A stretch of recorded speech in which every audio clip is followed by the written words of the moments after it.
of the things about avoiding an argument is to use your ears. Because if you actually listen to what people are saying, right, you can always safely come back with the question of, why do you believe that? Well, hello, I'm Henry Neufeld with Elgin Publications, and I'm talking again today with our author, Elgin Hushbeck. He's an author of quite a number of books that I publish, and today we're going to be talking about his book, Seeking Truth, but more importantly about a book that grew out of that titled You're Probably Wrong, and So Am I. So if you want to spend some time listening to an interview from two people who admit they might be wrong, you're in the right place. So welcome, Elgin. Thank you for having me. And thank you for publishing all my books. Well, this is, I'm especially interested in Seeking Truth because it's the title of the book and the content of the book, because it's a subject that's, how shall I say, it's dear to my heart. I find it most important. It's one of the reasons Elgin Publications publishes different viewpoints, including viewpoints that I may disagree with quite considerably. Even Elgin and I can find reason to argue from time to time, but I don't recall us ever finding a reason not to be polite about it. And so that's what we're going to talk about. Pardon? Heaven forbid. Well, and we should make a point of that here, is that you can have vigorous arguments and be totally polite, friendly, and consider one another to be both positive contributors to society and so on. Having a strong opinion doesn't mean that you can't have a good conversation. I agree. I would only slightly quibble with that, and I would use the word, you can have strong disagreements. Argument, unfortunately, it's a good proper word, but it has a negative connotation in some aspects. So we don't actually argue in the negative sense. We argue in the very positive sense, where we're always being respectful to one another at all times. But disagreeing doesn't necessarily mean the person on the other side is bad or evil or ignorant or something like that. They just have a different opinion. Yeah, and I should, just to be honest with our audience, most of our disagreements are a matter of degree on some little point. So we're going to be discussing with people who disagree more than the two of us disagree as we're coming in. And so let me start with the genesis of this book. Because I used the book Seeking Truth in my Sunday school class. And as a matter of fact, as the Sunday school class was asking for another book, I brought up several, and I had Seeking Truth, and I gave them several negative points about the book, simply because, the key one is what I think I discussed it, you mentioned right off, which is true, it's not a religious text. Right. So we're using a non-religious text. Yes, it uses some theological arguments because those are examples of heated arguments.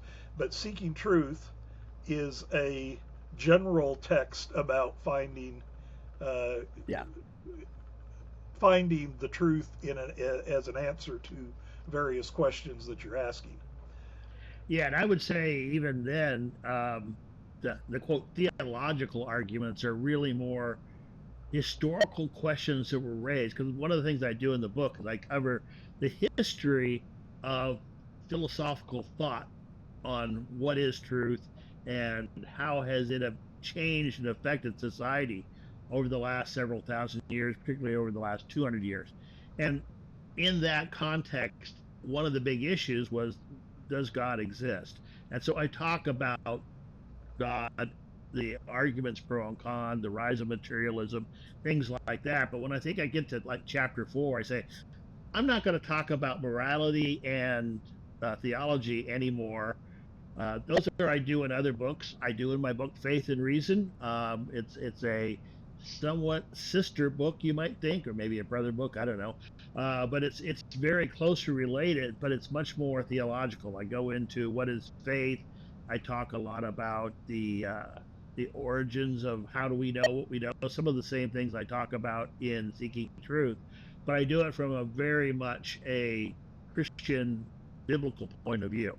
So when I wrote Seeking Truth, since I had already done Faith and Reason, I felt no compulsion to repeat all that material.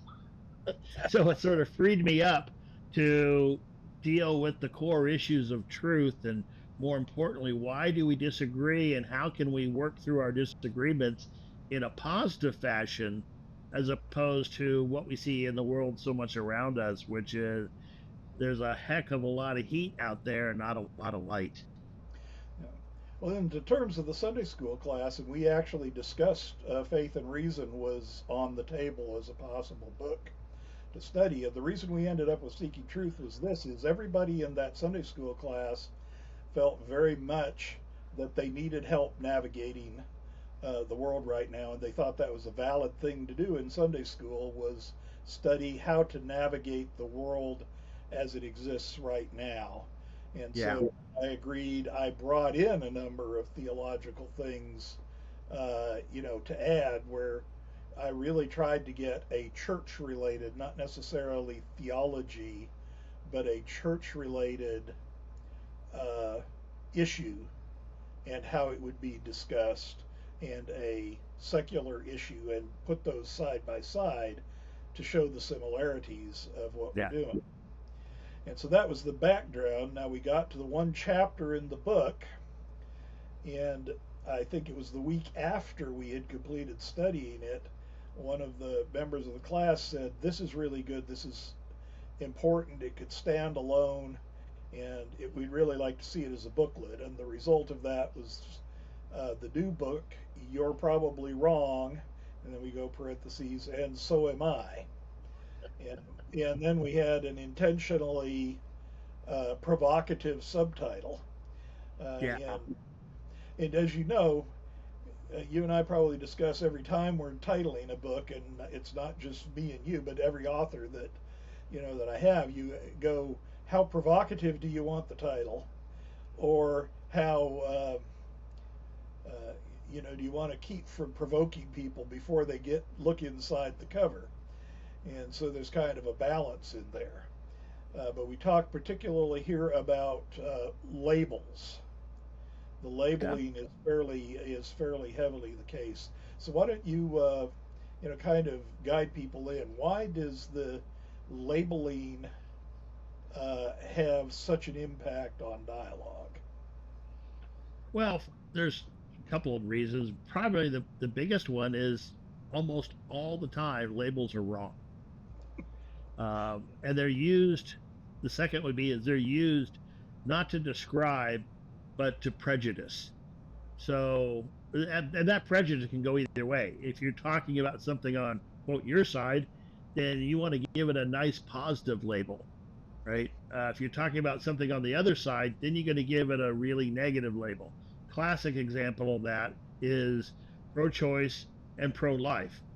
And those are self-ascribed labels that put things in a very positive light. And of course, both groups have negative labels for the other side.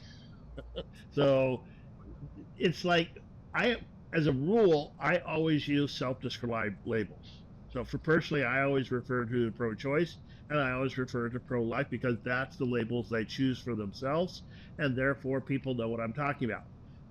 In the political structure, I don't refer to Mondami as a communist, which is so common on the right. I refer to him as a democratic socialist. Why? Because that's the label he chooses for himself.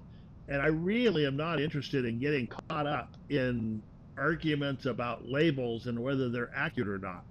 He describes himself as a democratic socialist. I'm quite content to describe him as a democratic socialist. Off the table, now let's talk about his policies and the effect of his policies. And so the discussion goes away from the irrelevant and focus on what really matters. What is he proposing to do? And is it a good thing? Is it a bad thing? Is it something I support or I oppose?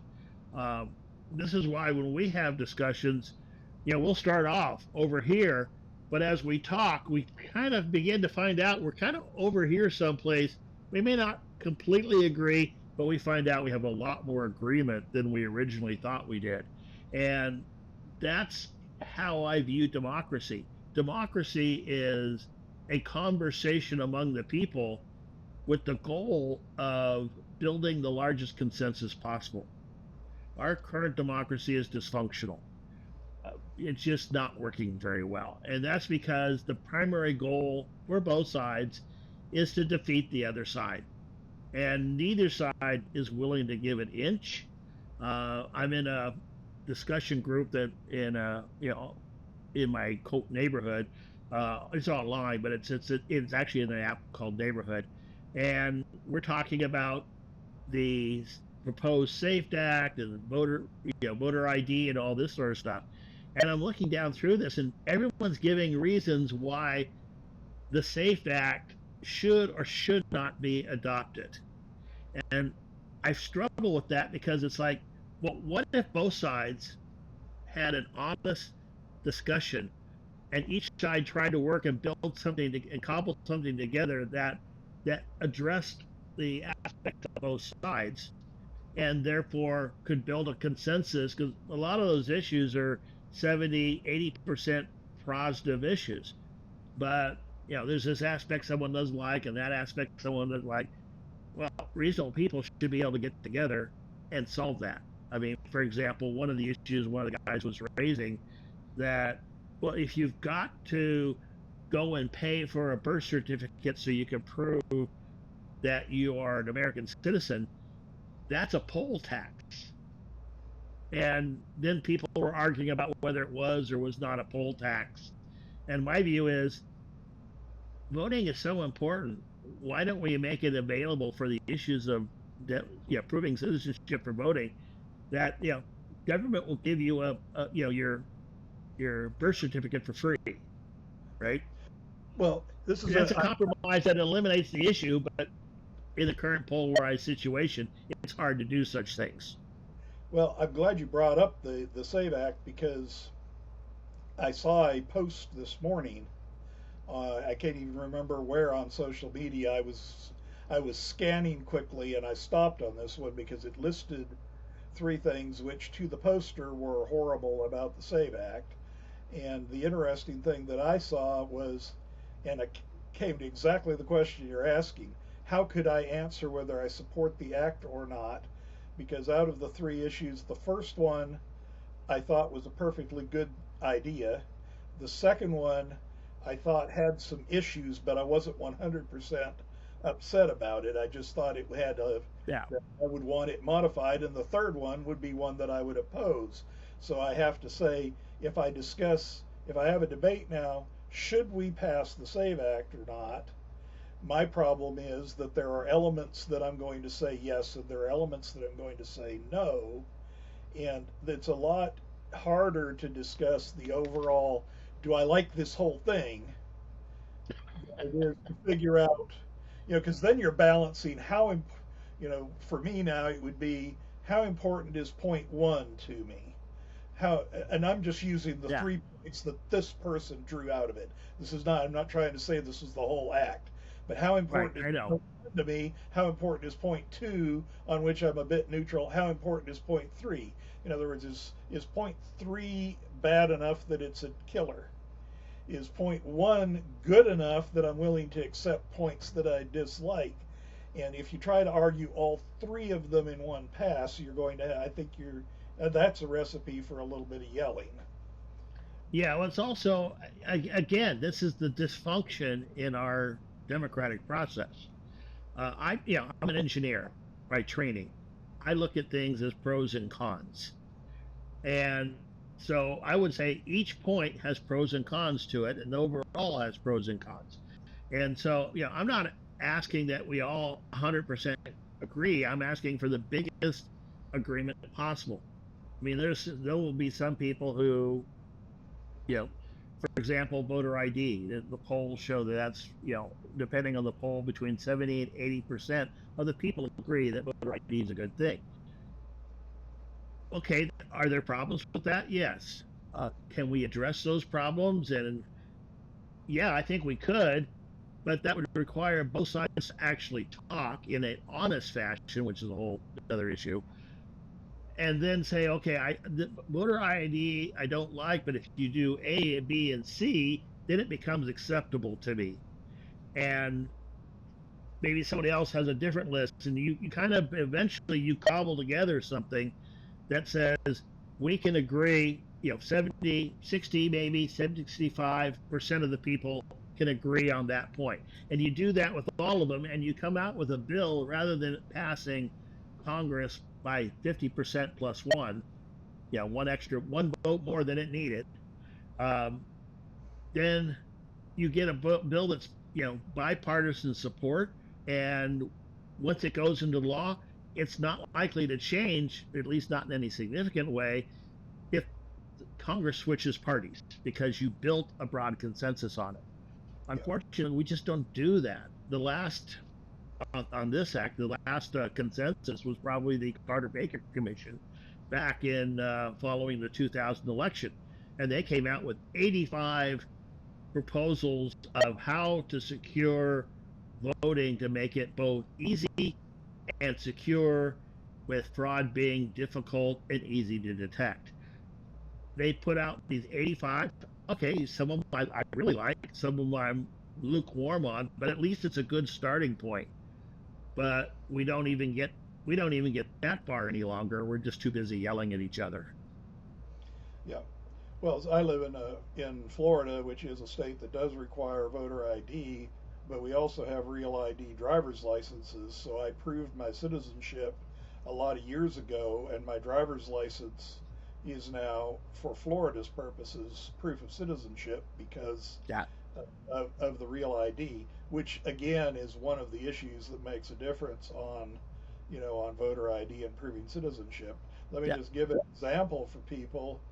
I am, well, not directly a naturalized citizen. I'm what's called, I have citizenship by derived naturalization, which is my parents were naturalized while I was still a minor, meaning that my primary proof of citizenship would be a certificate of citizenship as opposed to a certificate of naturalization. Now, I've had, security clearances in the Air Force, and I found that most investigators didn't even understand my citizenship. And as a matter of fact, it turned out that all they wanted was my parents' naturalization certificate numbers. It didn't matter what I had. And my original certificate of citizenship was lost when I was a child. So I provided that. When I came down to coming on Social Security, the only available proof and the only document, but what I was making the point here, so when I went to go on Social Security and I require now documentation that says that when I became a citizen, the only acceptable document is a certificate of citizenship. So now, 50 years after my certificate was, was done, I had to get a new one, and it costs over $500. Ouch. And takes 2 years to do it. And I bring that up because it illustrates what you're talking about. If you say having a birth certificate, having whatever to prove your citizenship is required, that one of the issues that has to be settled is how hard are we going to make it to have the proper proof of your citizenship. So if let's say I don't think anybody charges $500 for a copy of your birth certificate. It's a cost of a particularly rare form of citizenship. But still, if it's $500 to get your proof of citizenship in your hand, then you would have a different. Yeah, that's extraneous. That's and for mine, I can show people my birth certificate, but that's not going to help because my birth certificate is English. Yeah, I was born in England. So I never had to be naturalized because my father was born in Wyoming and my mother was born in North Carolina, and they were overseas serving in the military. But Yeah, you know. Yeah, military. Well, that came up with John McCain when he was candidate for president.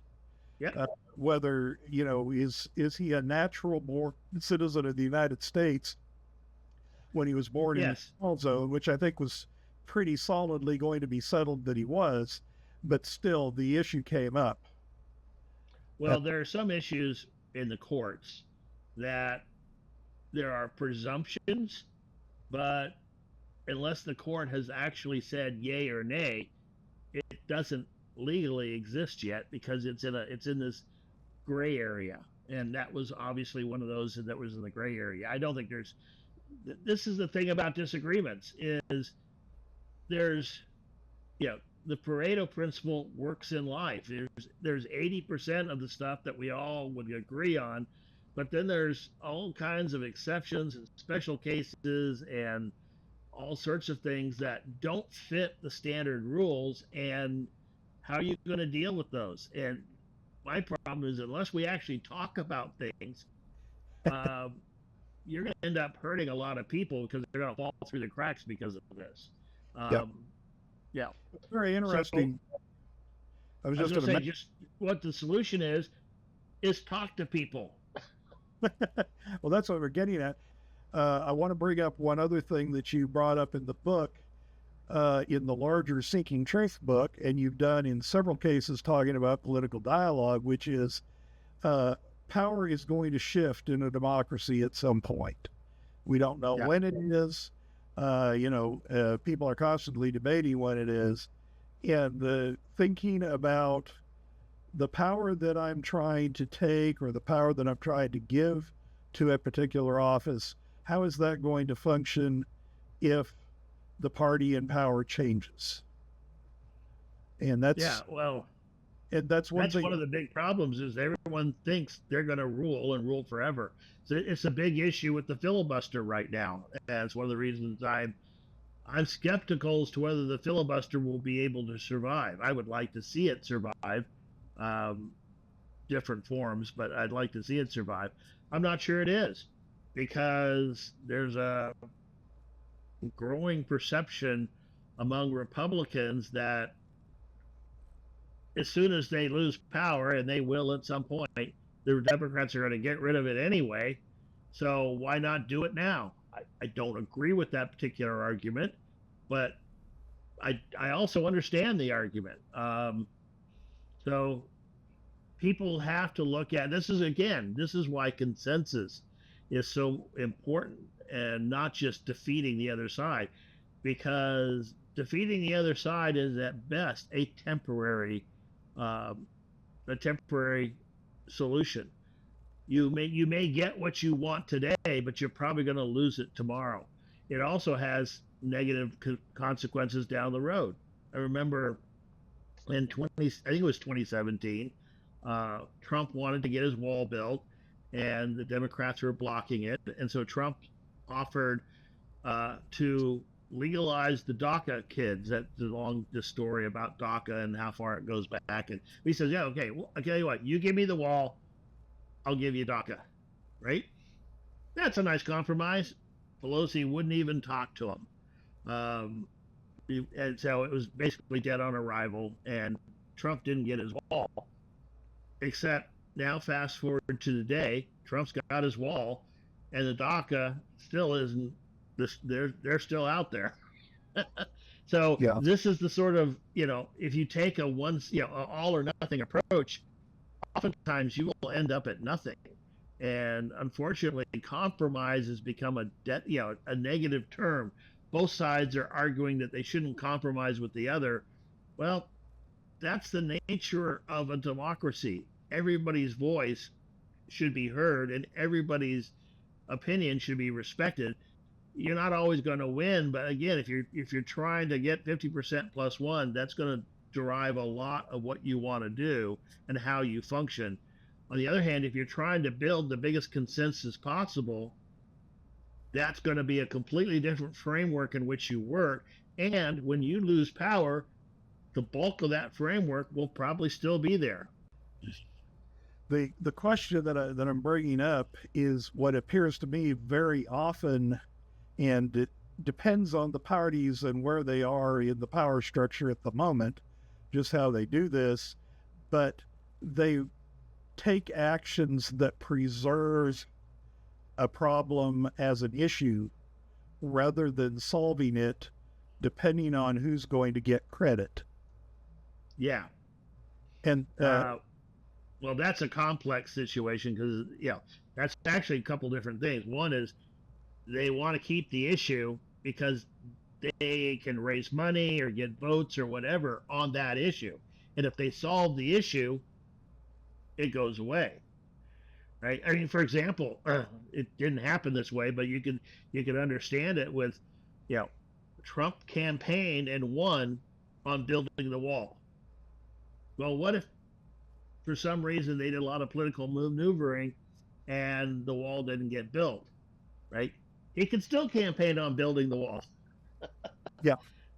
Once the wall's built, it's done, and that basically has disappeared as an issue. We still have the issue of what to do with the people here, but the issue of people coming illegally into the country is no longer an issue. They're not coming in, and so politically that's disappeared. And that's a big factor in what goes on too. The other aspect of it is, I'm not going to give an inch unless I get everything I want, and therefore, since I can't get everything I want, I'm going to sabotage anybody trying to, get, someone would rather go with nothing rather than have, 70 or 80% of what they want. Okay, so what we're talking about the purpose of our discussion, the purpose of the book is to help people generate this kind of discussion. One of the questions that I've gotten repeatedly, both from my own Sunday school class, but also from others that I've talked to, is directly to me, how do you carry on discussions with people who are very strongly opposed to whatever you happen to believe? And I'm not really wanting to, I could dig into that a little bit of my own answer. We've already done some of it in discussing. I always refuse to get into a fight about the big issues. I mean, not the big issues, but the bundled issues. My first step is to break things down so that I can discuss something concrete that, and limited, and then say, how does this work? But I'd like to ask you that question because you actually do it a lot more than I do. In fact, I recently had an interview. I was interviewed by a podcaster out of Great Britain, and I would guess that we probably didn't agree on hardly anything. I mean, he, for example, I'm an American. He sees America as the biggest problem in the world. So, there wasn't going to be a lot of common ground among us. And yet, we had a wonderful discussion. It lasted over an hour, and there was a lot of agreement.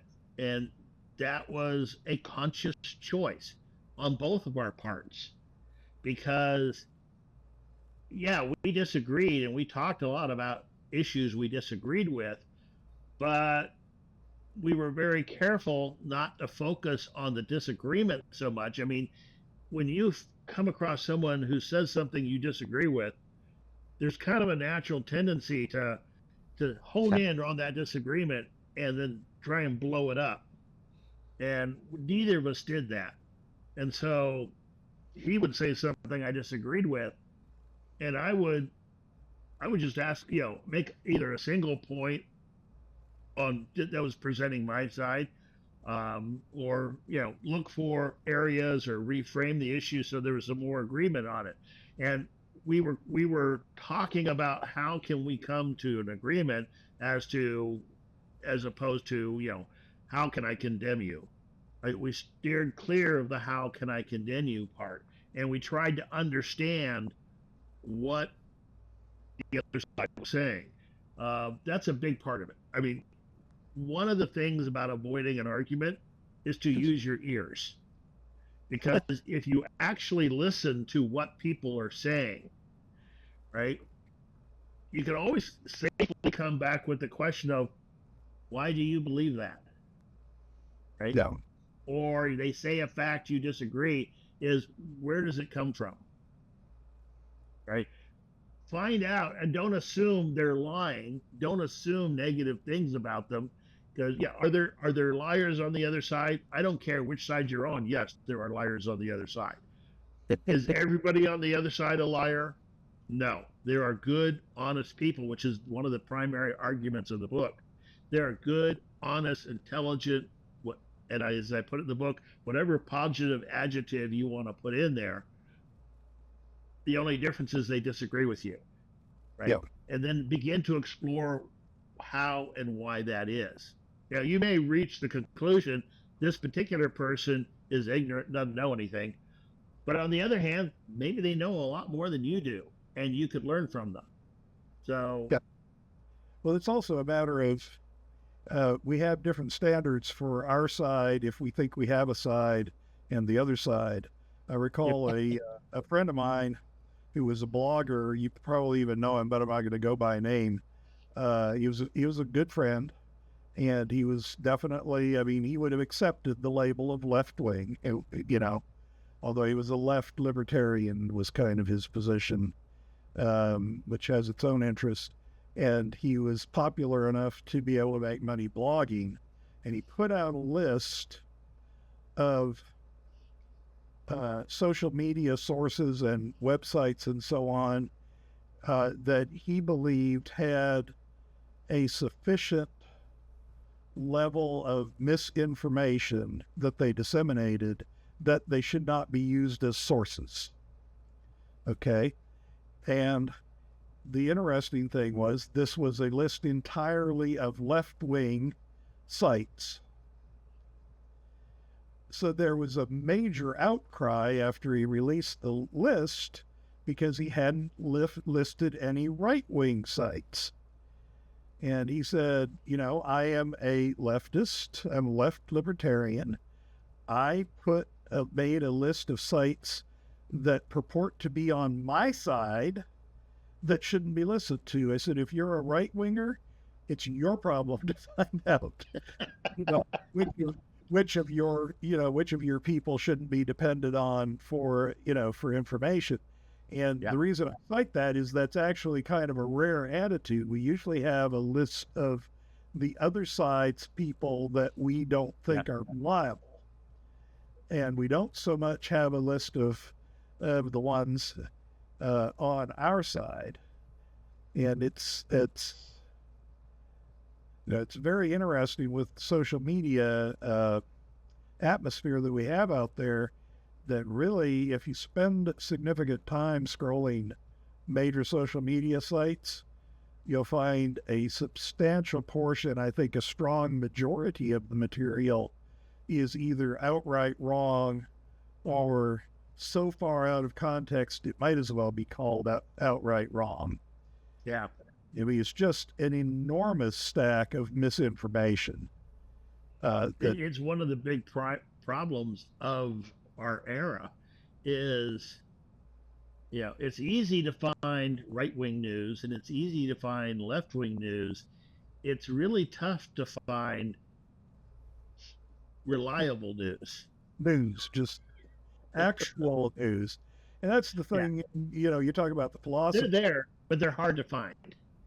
Yeah, I agree. That's why I've told my class, and again, I think this goes with dealing with the book, and I really can't call this just advertising, you're probably wrong, and so am I, but we're advertising Seeking Truth, the book, because it's dealing with the issue of how do you navigate the world in which information is so difficult to sort out because it's such a large quantity of misinformation.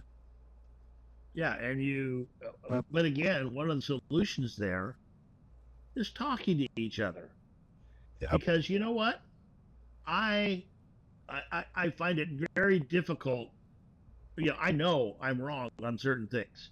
I just don't know which ones they are. And we all pick up information from a ton of different sources.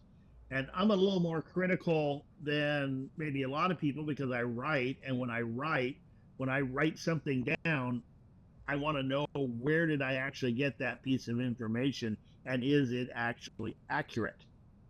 And so I tend to do, particularly on the things I write, I do a lot more research maybe than the average person. But there's lots of stuff I hear, friends of mine, I have a conversation. They tell me about, oh, this study that did X, Y, Z, and okay, well now that's floating around in my brain. And 2 weeks later, I may be in a discussion and I may say, oh, I heard about the study X, Y, Z. I may not know that it was an internet hoax or something, right? But if I'm talking to somebody and I've got a relationship with them, if they disagree, they'll either know it was an internet hoax already, or they'll be able to tell me, look it up real quick and let me know, because they're gonna be, we are hardwired to accept what we believe and question what we don't. Yeah. And so I argue that one of the simple things you can do when you hear a story about a politician or somebody, change the party. Are you still offended? Or change the party. Do you still support them? Right? That is a real easy thing to do. I do it a lot. When I hear, a story about Trump or Obama or Biden, that's just like, okay, would I be concerned with that story if it was somebody on the other side? And that actually gets rid of a lot of garbage.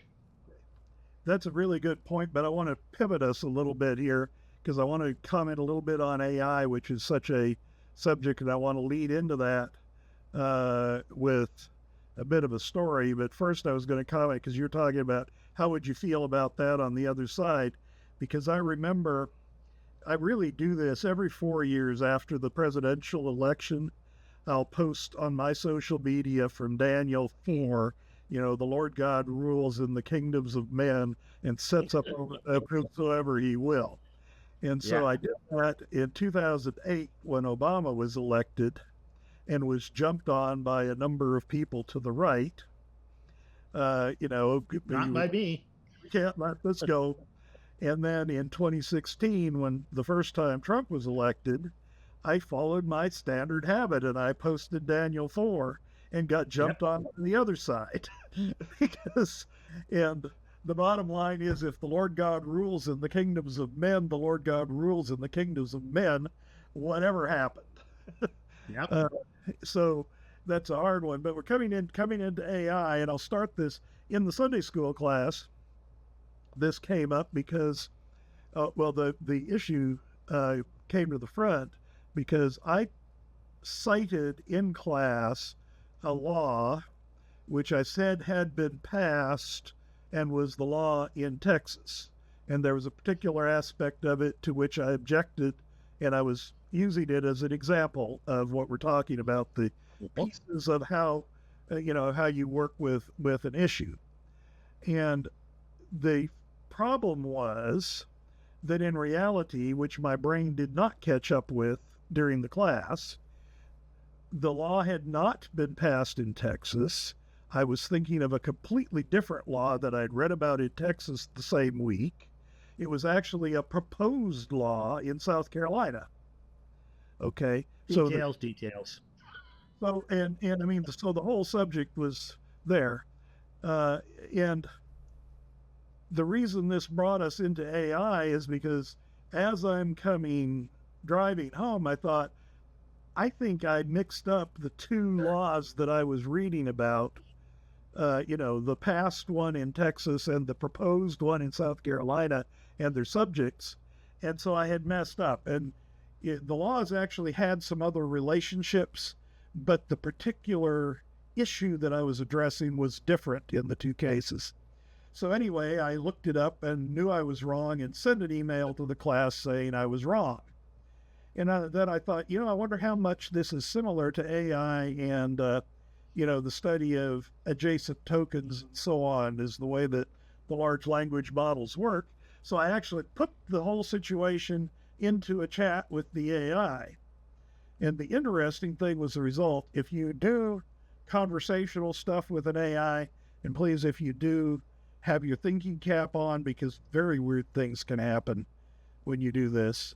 But the interesting thing here was that the AI responded, yes, this is how LLMs work. I mean, it's a close enough analogy, where and this is all how AI hallucinations happen, which is you end up associating the wrong set of things because they have enough similarities, even though they're not actually connected.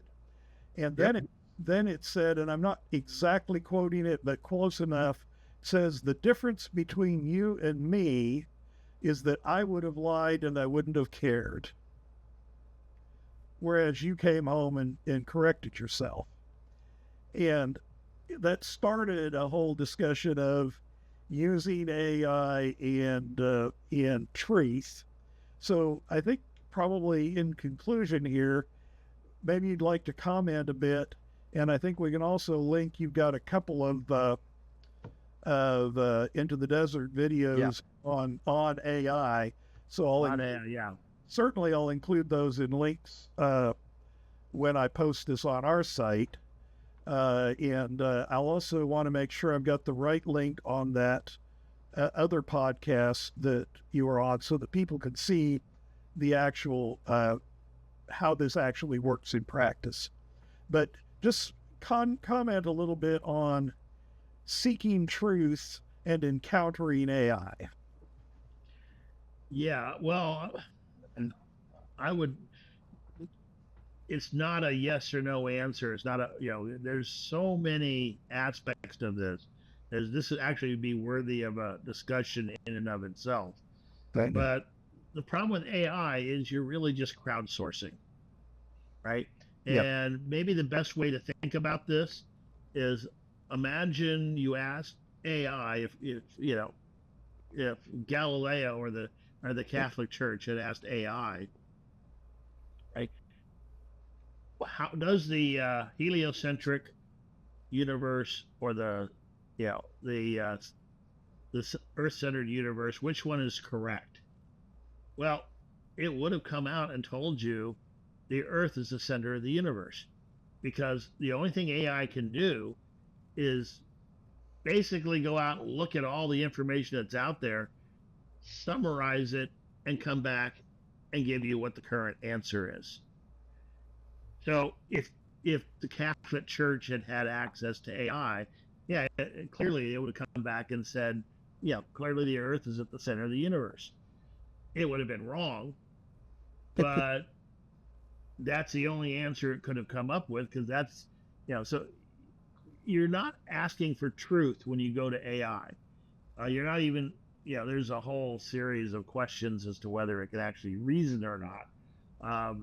I don't think it can. I don't think we're ever going to have a robot like C-3PO or HAL in 2001 or something where it really becomes conscious. It'll mimic it, but it won't be, because it won't actually think. And there's actually in Seeking Truth, I have a whole section of the book that kind of deals with that concept of what is a person and what is consciousness. So AI presents the other aspect of all this whole thing is AI is something we've never encountered before. We have encountered new technologies, but the analogy I use in one of the videos you just mentioned is whenever something new comes on, we have what are called first adopters, right? And they drive where the technology goes, right? And I use the example in the video of the large screen TV. The very first flat screen, large screen TV, that we are ubiquitous these days, that came out in 1997, if I remember right. It was a 42-inch TV set, largest of the time, and it cost $15,000. Right? The only people who could afford it were the early adopters. They bought it so they could have this status symbol in their house as the largest TV you can get. And then over the years, the first adopters, by buying those early sets, they basically had two effects. They drove the price down, and two, they drove the size up. And now we got what we have today. I know Amazon, or no, Prime Days had a 50-inch TV for $150, $149. And that's the effect of the TV. And we all have this TV experience now, which is much bigger, much clearer, and much cheaper. Right? Great. AI isn't doing that. The early adopters in AI are, for the most part, the ones that are driving it are businesses looking to uh, either monetize monetize you. Used to be businesses had customers. Now customers are what they monetize to get money, and businesses cutting jobs, and thus you have all the layoffs and technology and stuff because AI is doing all this work. Well, okay, extend that out and then add in robots as well. In 10, 20 years from now, there won't be a single job that AI and a robot can't accomplish. And you'll go into a McDonald's or fast food or something. There won't be anybody there. It's already diminishing. Just have AI accepting your order and AI cooking it in the back and AI delivering it up front. Right? There won't be any need for people, and we don't know how to deal with that. Everyone was rushing to monetize it so they can sell their product, but if they get rid of all the employees, who's going to have the money to actually buy their product? Right? These are very serious questions that are out there, and they're not here exactly today. Or we do have people losing their jobs to AI, but so let's just replace them with coding. Well, how do you replace them with coding if one of the first jobs being cut is coding jobs because AI can generate code? AI can do QA. AI can do all the technical jobs, right? So how does society exist where 80 to 90% of the jobs disappear? And again, it goes back to everything else. The way to solve this is to talk to people. It's not just follow into camps and AI yes or AI no, but how about AI question mark? And we just talk through these because they're all situations we can deal with. We can figure out how are we going to deal with AI? How are we going to deal with privacy going into the future, where when you have a Windows 11 machine and it's tracking every single thing you do, so it can report that out to Redmond, so that Redmond can now aggregate all that together and make money off of it. Yeah. One of the reasons these large screen TVs are so inexpensive is because they track what you do, and then they know what programs you watch, they know what you're doing, and then they sell that information. Yeah. So how are we going to deal with that? We don't know. I don't know, but unless we actually talk about it, but how can we talk about it if we're yelling at each other and we don't understand why people have different points of view? Yeah, now I'm going to recommend to people to pick up Elgin's other two episodes of Into the Desert, which I will link wherever we post this one, so that you can follow up on that. I'm particularly interested, and you definitely hit on it, is what AI does to the individual's effort of seeking truth, which came up very heavily in my class, especially